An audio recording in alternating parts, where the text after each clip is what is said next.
Salut à tous et bienvenue sur le travail de l'ombre. Après ce OM Brest, j'aurais pu vous parler émotion. En effet, depuis 3-4 matchs, on retrouve enfin du plaisir à regarder cette équipe. Mieux, on retrouve l'émotion que seul l'OM est capable de nous procurer. Ou j'aurais pu vous parler de notre nouveau super sub Nemanja Radonjic, 2 entrées en jeu sur les 2 derniers matchs et 2 buts. Je vais pas vous mentir, j'y croyais plus du tout. Ou j'aurais pu également vous parler du renouveau Jordan Amavi, en partie dû à la gestion intelligente d'AVB. Mais j'ai choisi de m'attarder sur notre réalisme. Alors oui, quand j'évoque l'efficacité sur ce match, vous repensez forcément à la tête de Caleta Char complètement seul à la 5e minute. À ce duel perdu de Benedetto face au gardien à la 12e. À cette frappe de Sanson qui s'écrase sur la barre à la 17e. À cette nouvelle frappe de Sanson dans la surface à la 35e. À cette surprise en reprise de volée de Benedetto à la 38e.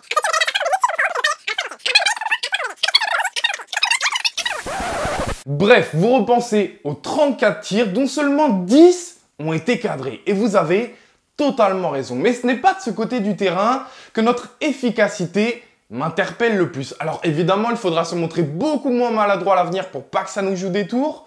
Mais notre progression, notamment en termes de création d'occasion, est telle que j'ai surtout envie de souligner cela.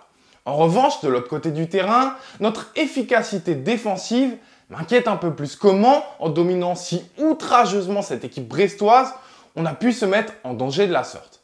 Et pour cela, regardons le but que l'on encaisse. Observez le positionnement de Charbonnier qui a décroché et vient se situer entre les lignes. C'est lui le joueur clé sur cette action. Sanson au départ est placé pour faire en sorte de couper cette ligne de passe. Germain est au marquage de ce Brestois et Radonjic vient doucement fixer le porteur du ballon tout en coupant la ligne de passe pour ce Brestois le long de la ligne. Puis d'un coup, Radonjic et Germain viennent ensemble sur le porteur du ballon mais ne sont malheureusement pas accompagnés dans leur mouvement.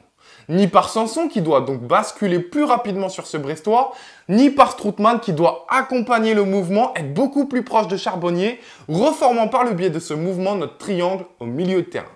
Derrière ça, on est encore trop lent et trop loin pour venir étouffer le plus rapidement possible Charbonnier et l'empêcher de trouver cette passe décisive.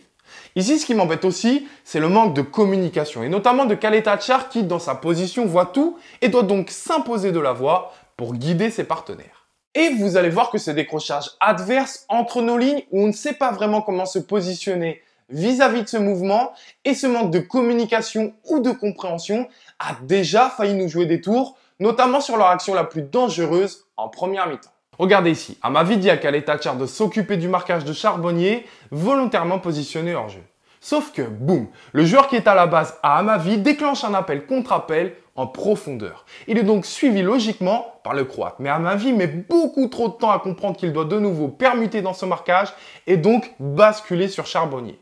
Il tente au contraire de couper la ligne de passe vers ce Brestois et laisse donc complètement seul l'attaquant adverse. La suite est logique, le Brestois est trouvé et le décalage est créé tout au long de l'action avec en plus l'hésitation de Caleta Char entre suivre cet appel de balle ou surgir sur le porteur du ballon qui le fait tomber, un Strootman un peu loin pour vraiment réussir à compliquer le centre et un Sakai qui est pris de vitesse par son vis-à-vis, chose interdite quand on sait qu'au départ de l'action, c'est bien lui qui a ce mètre d'avance nécessaire pour intervenir. Donc vous le voyez, finalement, Brest nous a mis chaque fois en danger de la même manière avec ses décrochages. Et je peux vous le prouver encore avec d'autres actions qui, certes, n'aboutiront pas, mais seront les prémices d'un possible gros danger.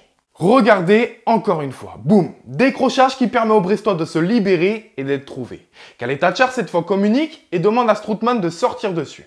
Mais le Hollandais est beaucoup trop loin et trop en retard pour le gêner. Conséquence, ils vont réussir à effectuer ce centre dangereux qui aurait pu l'être encore plus s'il avait réussi à remiser comme ceci de la tête pour son partenaire. Heureusement, ce n'a pas été le cas. Allez, une dernière séquence avec de nouveau un Brestois qui arrive à être trouvé entre nos lignes et où Caleta Char hésite à sortir sur lui ou reculer et où Strootman est trop loin et trop lent pour venir l'embêter durant sa passe qui aurait pu s'avérer décisive. Alors attention, défensivement, il n'y a pas eu du mauvais, loin de là. Ne me faites pas dire ce que j'ai pas dit, notre pressing notamment a été d'une très grande qualité. Si évidemment, il faut retirer énormément de positifs de cette rencontre, notamment engendrer de la confiance, prendre conscience de ce qu'on est capable de produire. Tout ce positif ne doit pas non plus nous faire oublier ces quelques lacunes qui ont tendance à se reproduire et sur lesquelles on doit absolument s'améliorer pour progresser de match en match. Voilà, je vous dis à très vite pour une prochaine analyse sur le Phocéen et allez loin.